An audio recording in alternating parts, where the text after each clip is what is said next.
Bonjour et bienvenue dans Parlons-en, votre rendez-vous avec l'info qui prend son temps. Voici les titres de ce mardi. Des frappes américaines d'abord dans le sud de l'Iran cette nuit, des sites de lancement de missiles et des embarcations qui tentaient de poser des mines, dit Washington qui parle de frappes défensives. Les négociations en cours ne sont pas pour autant compromises, dit le secrétaire d'État américain. Benjamin Netanyahou lui affirme qu'il va intensifier son offensive au Liban pour, je cite, écraser le Hezbollah.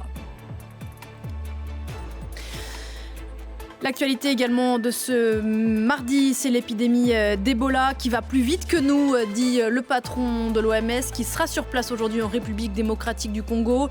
Beaucoup de vigilance, notamment autour des obsèques. On y reviendra, des obsèques des malades, on y reviendra dans le journal de 11h.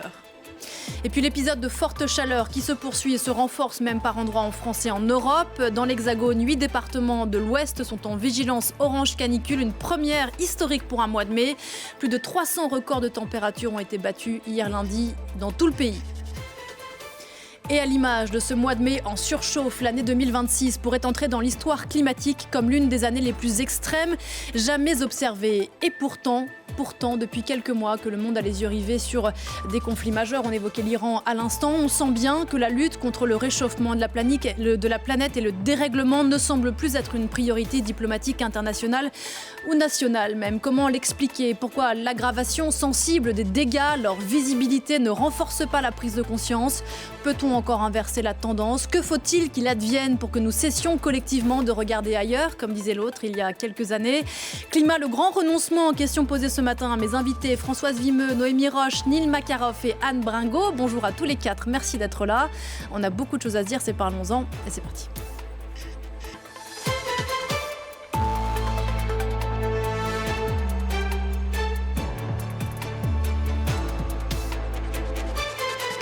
Bonjour Françoise Vimeux. Bonjour. Bienvenue sur ce plateau. Merci d'être là. Vous êtes climatologue à l'Institut de recherche pour le développement. À vos côtés, Noémie Roche. Bonjour Noémie. Bonjour, vous êtes ici chez vous, journaliste à France 24, chroniqueuse environnement. Neil Makarov est là aussi. Bonjour Neil. Bonjour. Merci d'être là. Directeur du Cercle de réflexion européen stratégique Perspectives et expert associé à la Fondation Jean Jaurès. Auteur de Décarboner ou décliner la transition écologique au secours de la souveraineté européenne qui est sorti aux éditions de l'Aube. Et puis à vos côtés, Anne Bringot. Bonjour Anne. Bonjour. Merci d'être là. Vous êtes la directrice des programmes au réseau Axio Climat et co-autrice de France Urgence Climat qui est sortie aux éditions Talendier. 7 morts, 300 records de chaleur battus, le bilan des derniers jours caniculaires ici en France. La journée d'hier lundi restera dans les annales. Il a fait près de 35 degrés à Bergerac, 33 degrés à Brest, 37 à Osgore dans les Landes, 38 degrés à Rouen. Avant d'en débattre ensemble, et je vous vois tous lever les yeux au ciel avec ces températures, le reportage de nos confrères de France 2. Patauger pour mieux supporter la chaleur, même dans les régions habituellement les plus fraîches. À Rouen, c'est sur les quais de la Seine qu'on se sentait peut-être le mieux. On sort pour justement prendre un peu d'air aussi, parce qu'en ville, on est souvent un peu étouffé. 30,7 degrés dans la ville de Normandie, record battu. 28 ans qu'il n'a pas fait si chaud ici en mai. Je dirais que c'est un peu trop d'un coup, quoi. Ça serait en montant encore, mais là c'est insoutenable. D'ailleurs, on rentre, là, on n'en peut plus. À l'ombre de la cathédrale, notre thermomètre a même affiché 38,4 degrés. On est venu exprès de Paris pour venir se rafraîchir dans la cathédrale de Notre-Dame de Rouen. Record battu également à Poitiers, 34,3. Le dernier record en date remontait à 1922. Alors certains ont opté pour la balade en rivière. Je pense que le canoë-kayak il va finir avec une petite baignade. Des températures inédites partout en France. 37,1 à Osgore, 34,7 à Bergerac et à Nantes, 33 à Brest ou encore 32 à Trappes en Île-de-France. Dans le Nord, où la chaleur est aussi assommante, cette base de loisirs est un bon refuge. Les hébergements ont affiché complet tout le week-end. C'est agréable, là, surtout avec ces dernières semaines, avec la pluie, tout ça, on n'a pas pu trop sortir. Donc là, c'était un week-end prévu depuis longtemps, donc on est ravis. Et le pic de chaleur n'est pas encore arrivé. Il y a une chose dont on est sûr, c'est que la température ne va cesser d'augmenter tous les jours un petit peu jusqu'à jeudi et peut-être même vendredi dans le sud du pays. Ensuite, il y a deux scénarios. Soit on a une dégradation orageuse pour ce week-end qui met fin à cette situation de dôme de chaleur, soit on a un peu plus en douceur, une bascule des vents et avec le retour de température plus normale pour une fin de printemps. Le problème, c'est qu'en l'état actuel des choses, on ne sait pas dire ce qui va se passer. Demain, 8 départements de l'ouest de la France sont classés en alerte orange canicule, dont l'Ille-et-Vilaine en Bretagne, où en ce lundi de Pentecôte, les services de secours ont reçu 800 appels de plus que l'an dernier à cause de la chaleur. Voilà, j'en profite pour saluer Sébastien Thomas qui fait un travail remarquable sur France 2. Il ne s'agit bien sûr ici de ne juger personne, mais il y a quelque chose qui est saisissant dans le reportage que l'on vient de voir. Françoise Vimeux, on entendait cette dame dire sur cette base de loisirs, c'est agréable, parce que c'est vrai qu'ici en France ces derniers jours, d'ailleurs en une semaine, on est passé quasiment de l'hiver à la canicule, dire que c'est agréable de profiter de l'ombre et de la baignade. Ça n'est pas agréable en réalité de profiter de cet avant-goût d'été, c'est dramatique en réalité. Alors en fait, je pense qu'il faut être clair, hein, les gens peuvent penser que c'est agréable et pourquoi pas, ça peut être agréable d'aller se baigner au mois de mai, mais c'est pas du tout normal et la situation qu'on vit, elle est complètement inédite. Hein. C'est une vague de chaleur que nous n'aurions pas pu connaître par le passé au mois de mai. Dans un climat non modifié par l'homme, jamais nous n'aurions atteint ces températures sur notre territoire hexagonal.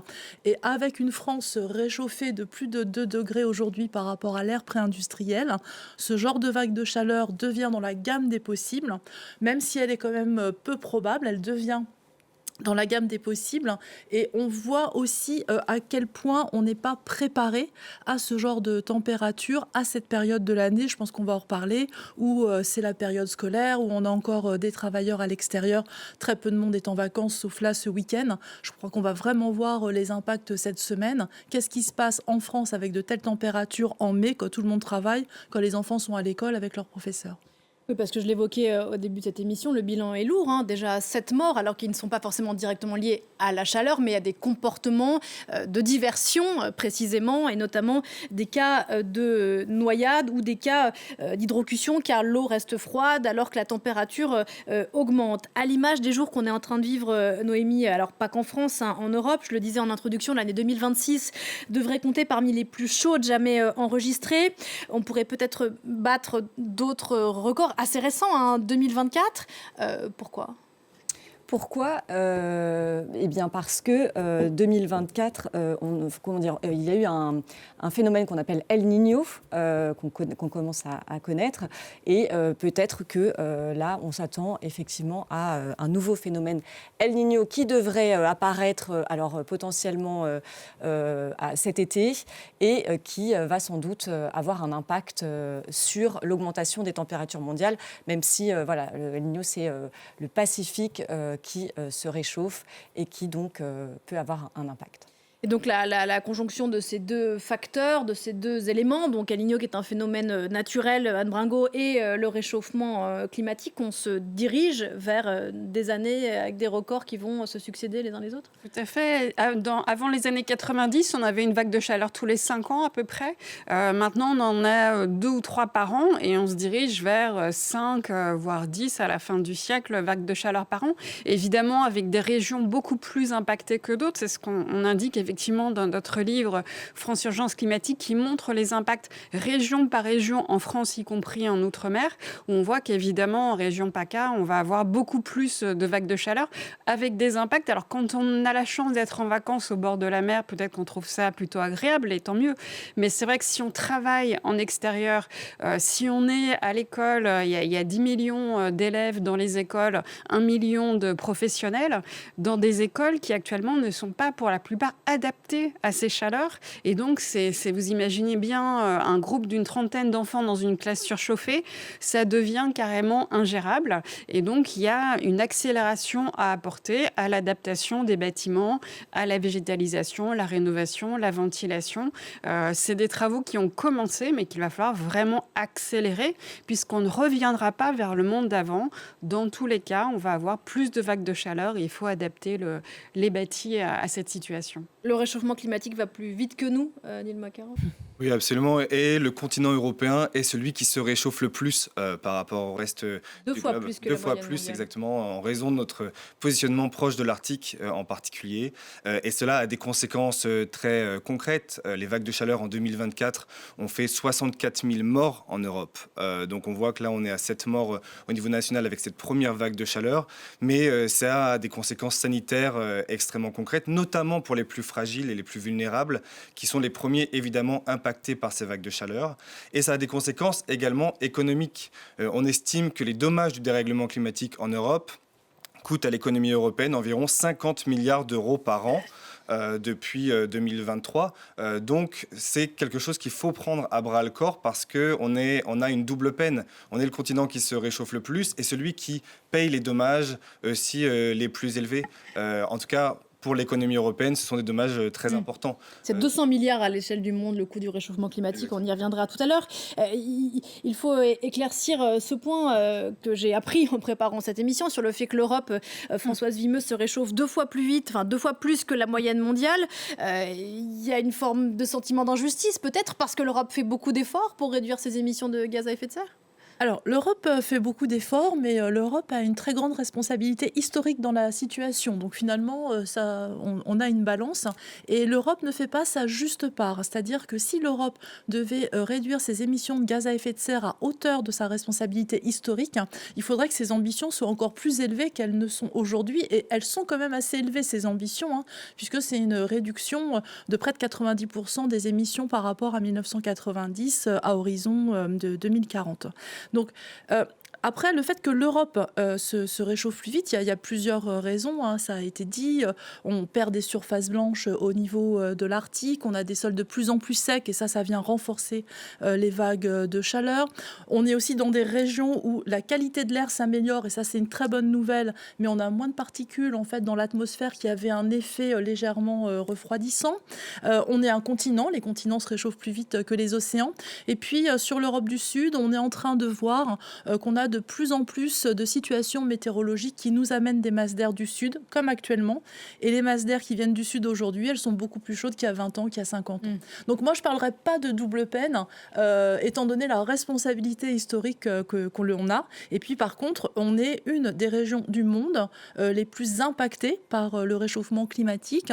Et moi, ce qui me surprend, c'est que, c'est ce qui a été dit, l'adaptation est très en retard. Or, on a les moyens, on a des moyens techniques, on a des moyens financiers, on a des moyens humains. Et si nous, on ne s'adapte pas, je me demande quelle région au monde va réussir ce challenge. Et d'ailleurs, cette responsabilité historique, c'est ce aussi à quoi renvoient nombre de pays dits du Sud dans ces retranchements, les vieux continents comme le nôtre. Alors, on parle, Noémie, de l'épisode de chaleur ici en France, en Europe, mais ces derniers mois, on a connu des épisodes caniculaires un peu partout dans le monde.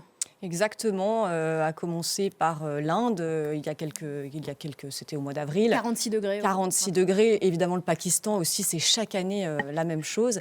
On a eu aussi les États-Unis qui ont été frappés, pareil, souvenez-vous, par une vague de chaleur extrême, c'était au mois de mars. La France, on en parle aujourd'hui, mais le mois d'avril a aussi été très sec. Dès le mois de février, il a quand même fait très chaud en France.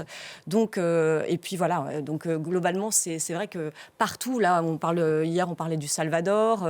Apparemment, au Vietnam, c'est encore le cas. Voilà, c'est vraiment partout. Sachant que, il faut le préciser, Anne Bringot, le changement climatique, le dérèglement climatique ne s'exprime pas que par des réchauffements de température. Il y a tout un panel, malheureusement, de manifestations de ce dérèglement. C'est important de le rappeler aussi parce que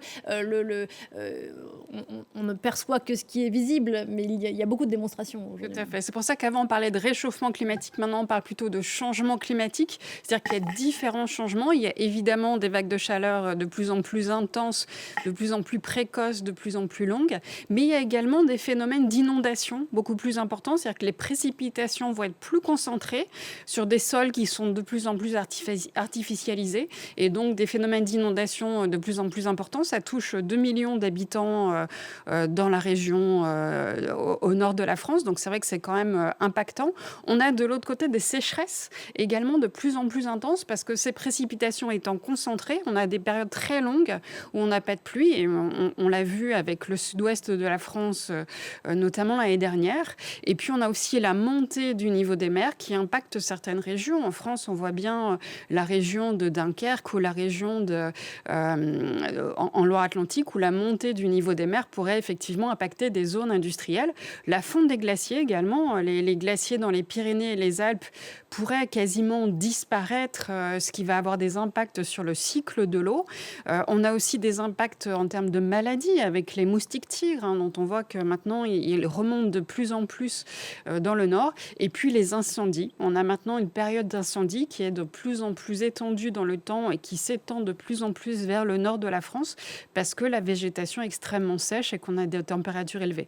Donc ça prend effectivement plusieurs formes qui sont différentes en fonction des régions. Et n'oublions pas évidemment les Outre-mer où on a des cyclones qui sont de plus en plus intenses dans des zones où les habitats sont plus précaires avec des impacts assez dramatiques sur les populations et également des impacts sur l'accès à l'eau. Et qui sont liés notamment au réchauffement de la température des océans. Exactement. Ça, on le voit notamment aussi avec les épisodes Cévenol dans le sud-est de la France où effectivement la température de la Méditerranée étant de plus en plus chaude, plus d'évaporation et donc finalement des pluies extrêmement intenses. Vous évoquez le cas de la France. Si on prend l'exemple des incendies, on a tous en tête, ici en Europe notamment, les épisodes d'incendies qui sont maintenant réguliers en Grèce tous les étés avec malheureusement des portions de territoire qui partent en fumée. Alors personne ne viendra remettre en cause ce constat sur ce plateau. La menace ne recule pas et pourtant, et on en vient au sujet de cette émission, il semblerait, et vous allez le confirmer ou l'infirmer, que nous soyons en train de vivre un recul de la mobilisation sur le climat. Quelques exemples pour rafraîchir la mémoire de nos téléspectateurs cette saison. Ici en Europe, la remise en cause d'une partie du pacte vert. Ce G7 environnement organisé il y a quelques semaines à Paris, dans lequel le mot climat ne devait pas être prononcé. Les enjeux climat absents des prémices de la présidentielle ici en France pour 2027. La question sur la capacité chinoise à maintenir ses objectifs de neutralité carbone ici à 2060, sans parler bien sûr de l'eurosceptique en chef Donald Trump, du climato-sceptique en chef, mais il est aussi eurosceptique Donald Trump. Pourquoi on en est là ? Excellente question. Alors, le climat est évidemment sorti un peu des urgences à gérer de la part de nos décideurs politiques, du monde politique. Et nous, on a pu constater que c'est parce qu'il y a une partie du paysage politique qui a fait des attaques contre la transition écologique leur cheval de bataille. Une partie de l'extrême droite, notamment, attaque systématiquement les solutions liées à la transition écologique, que ce soit le véhicule électrique, l'éolien, la pompe à chaleur. Ils sèment le doute aussi sur le constat scientifique lié au dérèglement climatique. On voit qu'il y a un certain nombre de chaînes de télévision qui aujourd'hui relativisent l'impact de cette vague de chaleur et qui explique que c'est un épisode juste occasionnel et que ça n'a pas grandes conséquences. Donc on a finalement dans l'espace public et dans le monde politique des semeurs de doute qui n'ont qu'un seul objectif, c'est de ralentir notre décarbonation. Et cela a un double coût, enfin les Français payent deux fois la facture.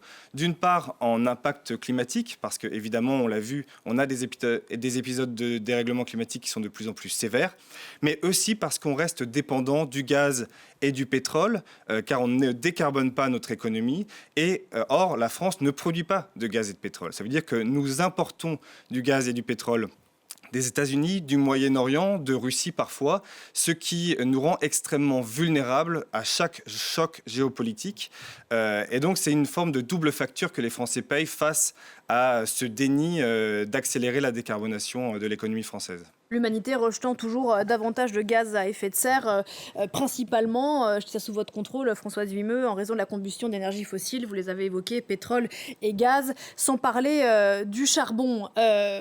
Pourquoi est-ce que... Alors il y a la question des politiques, des décideurs politiques, et la question de l'opinion publique. Est-ce qu'elles vont de pair ? Est-ce que l'opinion publique, là où peut-être il y a quelques années, ce mot climat revenait quand même souvent dans la discussion dans la sphère publique au sens large, est-ce qu'elle a disparu de la conversation comme elle a, semble-t-il, disparu des programmes politiques divers, et pas qu'en France ?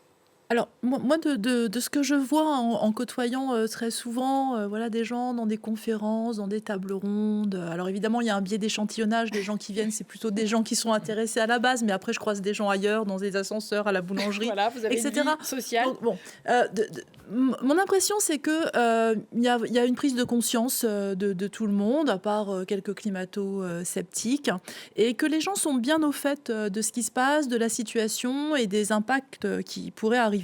Donc là-dessus, j'ai pas trop de doutes. Mais on en est encore au stade de la prise de conscience. Alors non, cette prise de conscience, elle est là. dépassée. Voilà, je pense qu'on l'a dépassée, mais après, il y a un vide. Il y a comme un fossé. Bon, d'abord, il faut rappeler quand même que les actions individuelles, elles ne peuvent compter que pour, je crois que c'est de l'ordre de 25% sur ce qu'on peut faire, par exemple, pour limiter, en fait, nos émissions de gaz à effet de serre. Hein. Donc, il y a une part individuelle et il y a une part collective. Et puis, après, les gens se sentent très démunis. C'est-à-dire, bon, bah, il y a le constat, il y a, voilà, moi, je suis impactée, j'ai les pieds dans l'eau, j'ai très chaud. Qu'est-ce que je peux faire, moi ? Rarement, il y a l'idée que le vote, le politique, l'orientation politique peut aider. Il y a beaucoup d'attentisme, en fait. Hein. Les gens attendent qu'il y ait finalement une action politique, une action collective. Alors, elle est présente, je trouve, au niveau local. Dans beaucoup de villes et même beaucoup de départements, on a vraiment des actions en particulier pour l'adaptation, mais aussi pour la limitation des émissions. Mais après, moi, je ne m'explique pas pourquoi il y a ce tel fossé entre le constat et l'action politique. Pour revenir sur la question du climato-scepticisme, on a dit longtemps, en tout cas Noémie Roche, les études l'ont montré, que c'était plutôt l'apanage de conservateurs, dont Donald Trump est peut-être le meilleur exemple. Est-ce que ce discours parvient à se réinventer encore aujourd'hui? Est-ce que dans le camp dit progressiste, en 2026, le climato-scepticisme, la remise en cause de la démonstration des effets de l'homme sur la planète fait son chemin encore? Je pense, oui, qu'il y a une sorte de petite musique qui est distillée comme ça et effectivement qui fait son chemin. Et on le voit aussi en termes d'influenceurs. On constate aussi que le climato-scepticisme se diffuse beaucoup via les réseaux sociaux. Donc effectivement, je pense que oui, ça avance encore. Et pour compléter un peu ce que vous disiez, Françoise Vimieux, je pense que les Français, en tout cas, les Français sont quand même, ont quand même conscience que le climat, sont toujours conscients des enjeux du climat. C'est ce que montrent quand même, et vous me compléterez, les enquêtes et les sondages récents, et qu'effectivement, il y a une sorte d'attentisme. Alors, comment l'expliquer ?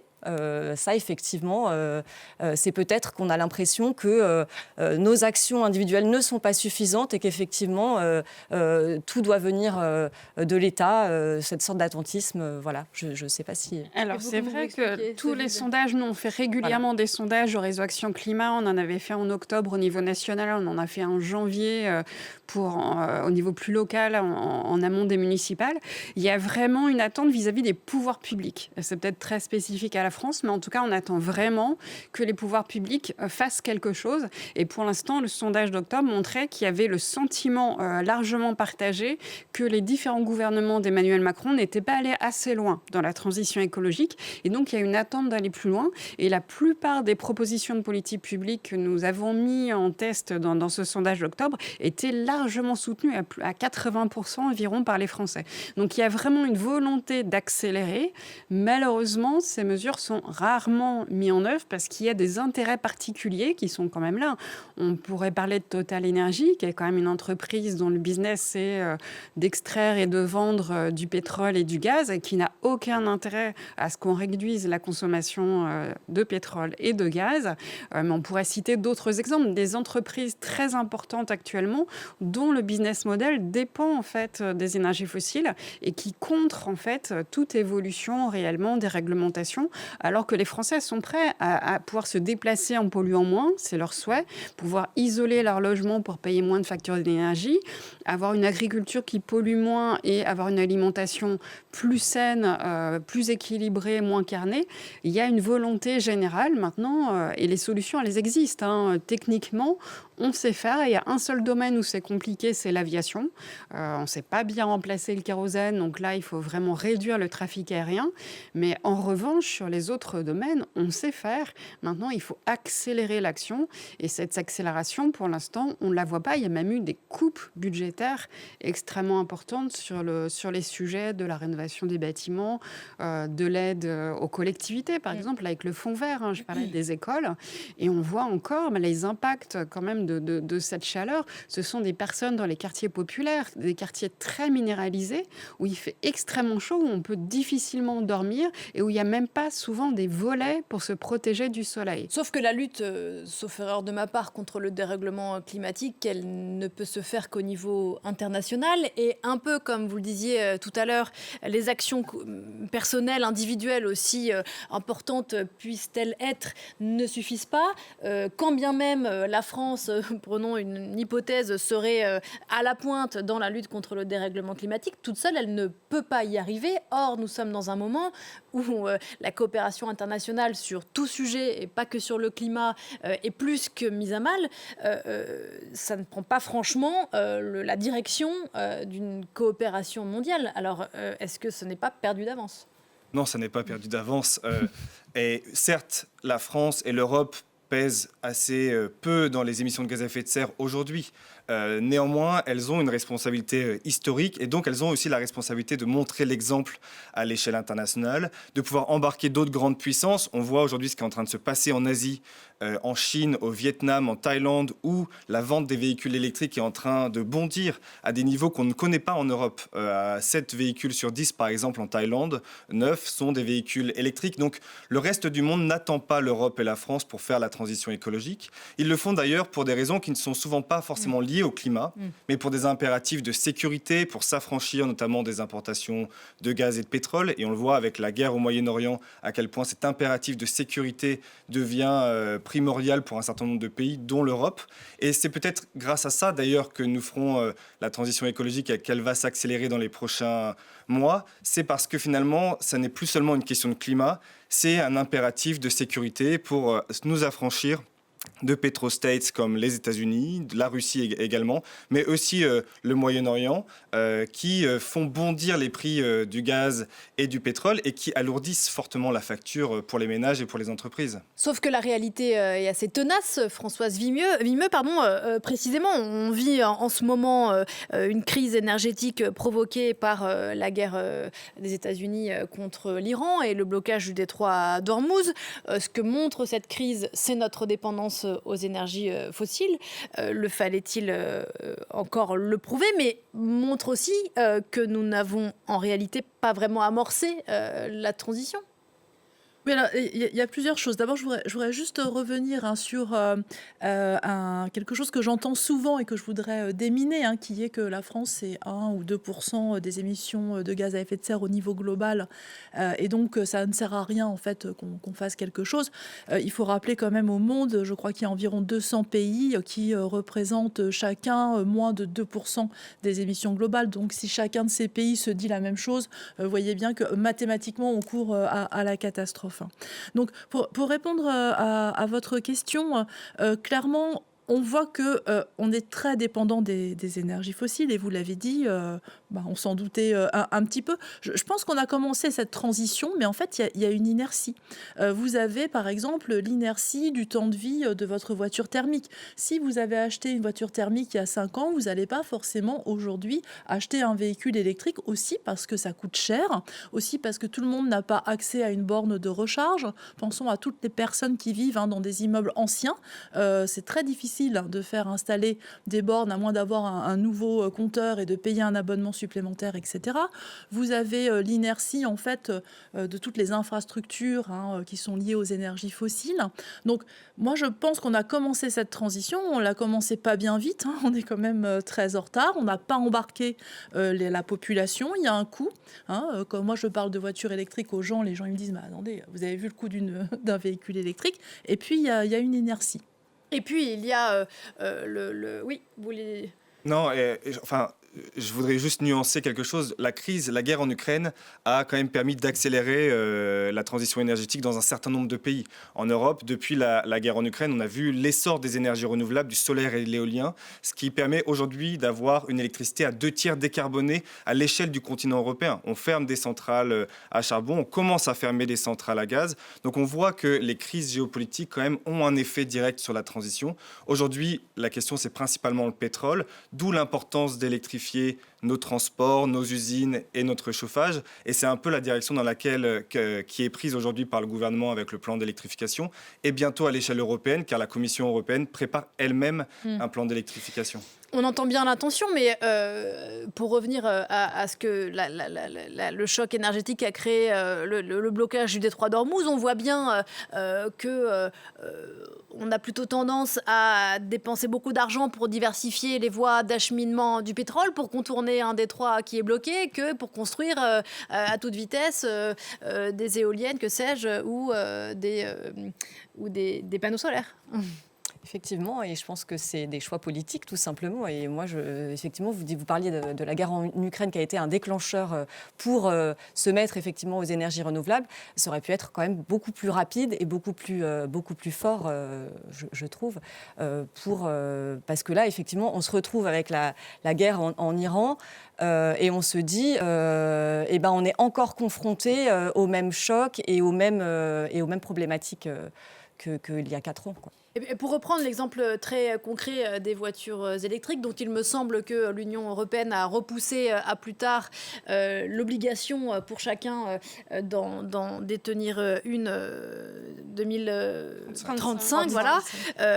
Très concrètement, aujourd'hui, imaginons que j'ai les moyens d'avoir une voiture électrique. Il suffit de faire un long trajet en autoroute, sur une autoroute française aujourd'hui, pour se rendre compte à quel point c'est compliqué d'avoir une borne disponible. Rien que ça. Est-ce qu'il n'y a pas une contradiction dès le départ? Alors, j'ai un petit véhicule électrique depuis des années et je peux vous dire que pas de difficulté. Très, très bien. Tant mieux. Et que ça fonctionne. Ça fonctionne. Voilà, plutôt bien. Il faut un peu de patience parfois, mais ça fait du bien de faire quelques pauses aussi dans les grands transhumances l'été.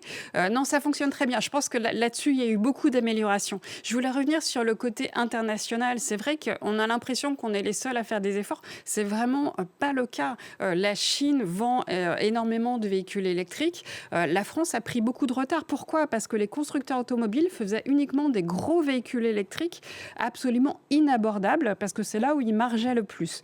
Ils commencent sous la pression, et on y a contribué au réseau Action Climat, à faire des petits véhicules électriques produits en France ou en Europe à des prix plus abordables. Donc c'est des choses qui vont se développer. Et finalement, vu le prix des carburants, avoir un petit véhicule électrique à l'usage, ça coûte beaucoup moins cher si on peut se recharger chez soi.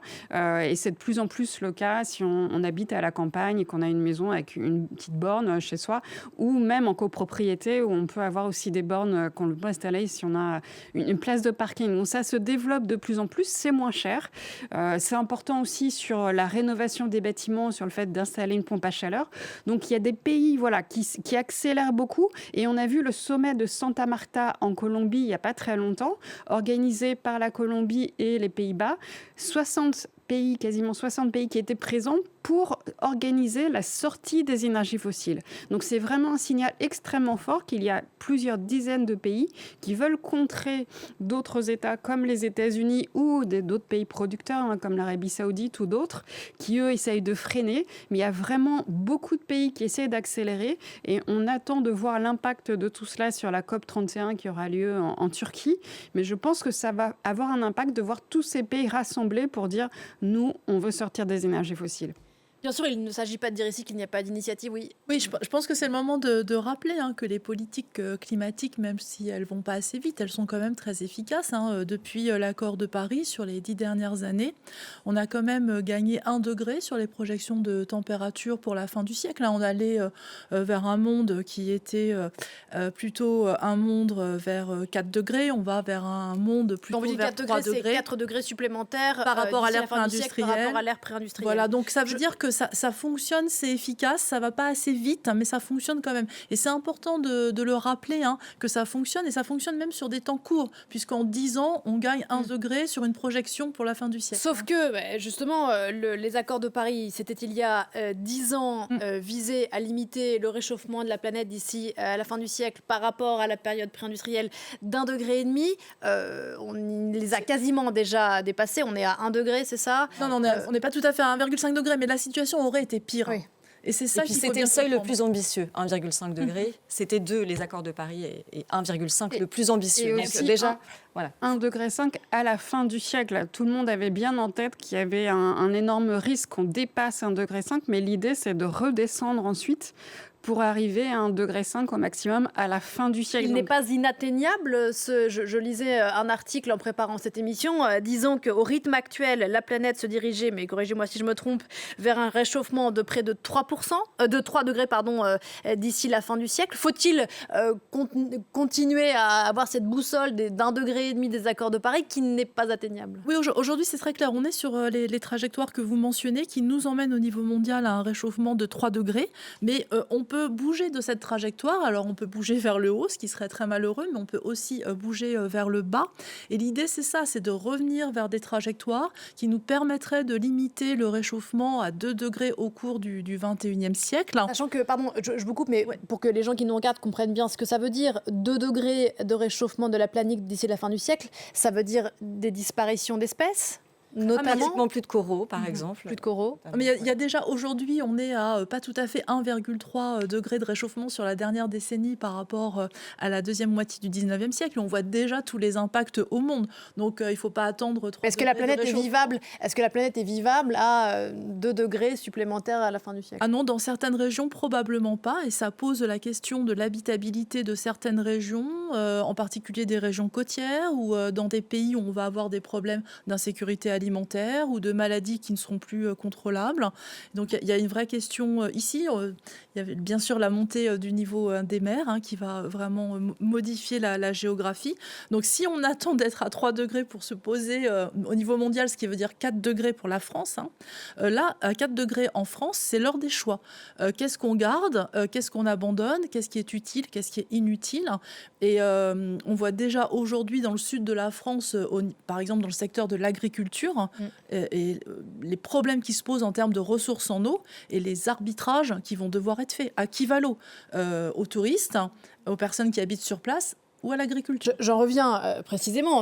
Donc, en rythme actuel, si je comprends bien ce que vous dites, d'ici la fin du siècle, la France, c'est 4 degrés de plus par rapport à l'ère pré-industrielle. Vous évoquiez tout à l'heure l'attentisme d'une grande partie de l'opinion publique vis-à-vis de la classe politique qui attendrait que quelque chose advienne. Or, force est de constater, peut-être là-dessus, Neil Marakoff, que dans cette campagne présidentielle qui commence, le climat est quasiment absent des quelques déclarations de candidatures qu'on a vues de ci, de là. Donc, on attend quelque chose.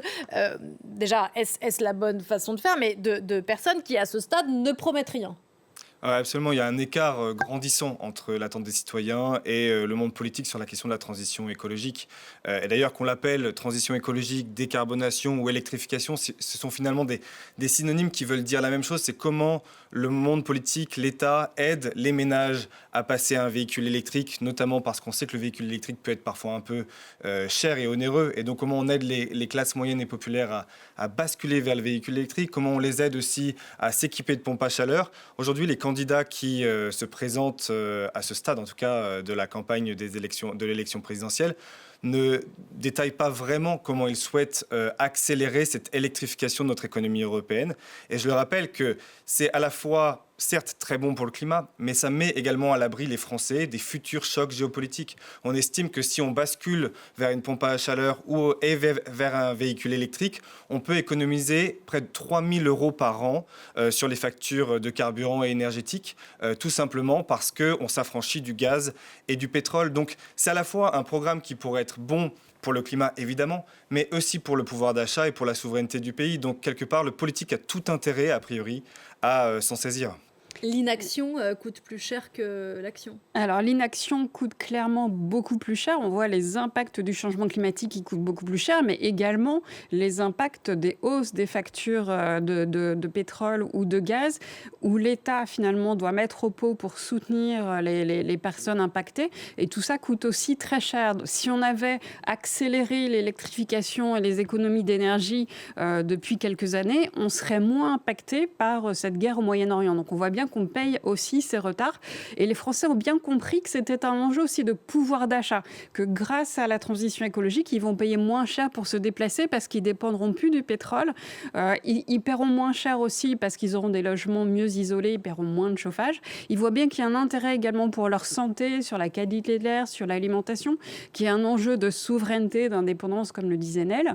Et donc, effectivement, c'est quelque chose qui est très soutenu, mais finalement, ils n'ont plus tellement confiance dans les politiques. Pourquoi ? Les politiques fixent des objectifs. On le voit en France, on a des objectifs qui sont de baisser en moyenne de 4,6% les émissions de gaz à effet de serre chaque année. Et en 2024 et en 2025, on a baissé 3 fois moins vite ces émissions et il ne se passe rien. Il n'y a aucune réaction des politiques pour accélérer. Donc, ils voient bien qu'il y a des engagements qui sont pris, mais finalement, il n'y a pas les moyens qui sont mis pour les atteindre. Donc, ils attendent effectivement des politiques qui soient beaucoup plus fiables, qui fixent un cap, qui le suivent et qui puissent effectivement réagir quand on n'est plus sur les bonnes trajectoires pour pouvoir apporter des mesures supplémentaires, tout en accompagnant évidemment bien plus les ménages aux bas revenus qui, eux, n'ont pas les moyens d'accéder soit à un petit véhicule électrique, soit à l'isolation performante de leur logement. Est-ce qu'on prend les choses, Françoise Vimeux, Noémie Roche, dans le bon sens ? Est-ce que le discours, est-ce que des émissions comme celles qu'on peut faire aujourd'hui et je balaye devant ma propre porte, ne sont pas des moulins à vent et qui ne font que convaincre ceux qui le sont déjà, inquiéter ceux qui peut-être n'étaient pas encore tout à fait conscients et désintéresser ceux qui ne veulent pas le voir la réalité parce que le vide, parce que d'autres sujets de préoccupation. Est-ce qu'on ne sait toujours pas comment parler de la crise climatique ? Oui, je pense que ce sont des questions que nous, on se pose, puisque je pense que les climatologues alertent maintenant depuis 10 ans, 20 ans, même 30 ans, et on arrive quand même finalement au bout d'une certaine efficacité. Moi, j'essaye de... Vous dites, est-ce que les gens qui n'étaient pas au courant vont être inquiets ? Moi, je pense qu'il ne faut pas être inquiet, il faut se sentir vraiment très préoccupé. Et il faut qu'on essaye vraiment d'incarner ce que c'est que ce réchauffement climatique avec des exemples. Et peut-être arrêter de dire que la météorologie, les événements météorologiques que l'on subit, comme en ce moment, sont des événements ponctuels qui sont dus au fait que l'été approche. Et bien expliquer que non, ce type d'événement n'aurait pas été possible sans le changement climatique. Après, je dis mais nous sommes, je pense, très démunis en tant que climatologues pour aller plus loin.